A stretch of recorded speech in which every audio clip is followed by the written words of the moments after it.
Tinawag akong walang utang na loob ng sarili kong pamilya, pero isang lihim ang nagpabago ng lahat. Ako si Lena, 24 taong gulang. Simula pagkabata, alam ko na ang pakiramdam ng maging taong laging nasa gilid. Sa sarili kong bahay, pakiramdam ko bisita lang ako. Lumaki akong kasama ang mga magulang ko at ang nakatatanda kong kapatid na si Marco. Sa mata ng mga tao, perpekto ang pamilya namin. Pero sa loob ng bahay, ibang-iba ang kwento. Si Marco ang paborito. Lahat ng gusto niya, nakukuha niya. Bagong sapatos, mayroon agad. Bagong cellphone, bibilhan kahit mahal. Samantalang ako, kahit simpleng gamit sa school, kailangan ko pang magmakaawa. Isang gabi, habang kumakain kami ng hapunan, tahimik akong nag-ipon ng lakas ng loob. Mapwede po ba akong humingi ng kaunting pera? Kailangan ko po para sa project namin. Napatingin sa akin si Mama na parang may ginawa akong malaking kasalanan. Ikaw na naman.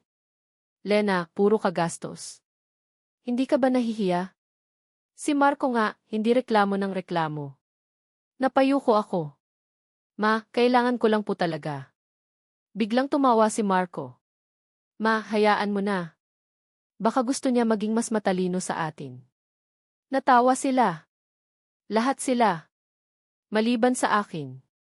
Sa gabing iyon, pumasok ako sa kwarto ko na mailuha sa mata. Kinagat ko ang labi ko para hindi marinig ang pag-iyak ko. Sinabi ko sa sarili ko, darating ang araw na hindi ko na kailangang humingi sa inyo. Lumipas ang ilang taon. Nagtrabaho ako habang nag-aaral. Nagpuyat ako gabi-gabi. May mga araw na isang beses lang ako kumakain para makatipid. Hindi nila nakita ang mga sakripisyo ko. Ang nakita lang nila ay ang resulta. Nagtapos ako ng may karangalan. Nakahanap ako ng magandang trabaho. At nang araw na iyon, umuwi ako na may dalang magandang balita. Ma! Pa! Na-promote po ako. Akala ko yayakap sila. Akala ko ipagmamalaki nila ako. Pero ang unang sinabi ni Papa, maganda. Pwede ka nang tumulong kay Marco sa negosyo niya. Parang nabura lahat ng saya ko. Pakakasimula ko pa lang po. Napakunot noo si Mama. Ang yabang mo na ba? Dahil may trabaho ka na, nakakalimutan mo na pamilya mo. Napatingin ako sa kanila. Ma, kailan niyo po ba ako tinuring na pamilya? Biglang tumahimik ang buong sala. At doon sumabog ang lahat. Bastos ka, sigaw ni Papa. Pagkatapos ng lahat ng ginawa namin para sa'yo. Napatawa ako ng mahina habang nangingilid ang luha. Anong ginawa niyo po? Kasi ang naaalala ko lagi niyo akong ikinukumpara. Lagi niyo akong minamaliit. Kinabukasan, may nangyaring hindi ko inaasahan. Tumawag sa akin ang dati kong guro. Lena, kailangan mong malaman ang isang bagay. Nagulat ako. Po. Huminga siya ng malalim. May tinago ang mga magulang mo sa'yo. Nanlamig ang katawan ko. Ano po iyon? Sagot niya. Noong bata ka, may scholarship ka sana sa isang malaking paaralan. Ikaw ang napili dahil nakita nila ang talento mo.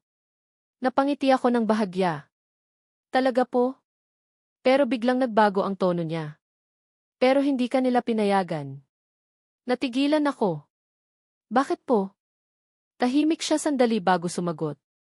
Dahil ang scholarship na iyon ay dapat kay Marco ayon sa kanila. Sinabi nila na ikaw daw ang dapat magparaya dahil mas importante ang kuya mo. Parang gumuho ang mundo ko. Hindi pala ako kulang. Hindi pala ako mahina. May mga pagkakataong pinili lang nila akong isantabi. Kinagabihan, hinarap ko sila.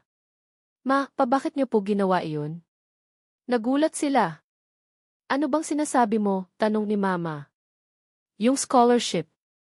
Biglang namutla si Papa. Alam nila. Wala kang dapat malaman tungkol doon, sabi niya. Napaluha ako. Buong buhay ko iniisip kong hindi ako sapat. Pero ang totoo may mga pangarap akong ninakaw ninyo. Tahimik ang bahay. Hanggang sa nagsalita si Marco. Lena, hindi ko rin alam. Lumingon ako sa kanya. Ikaw?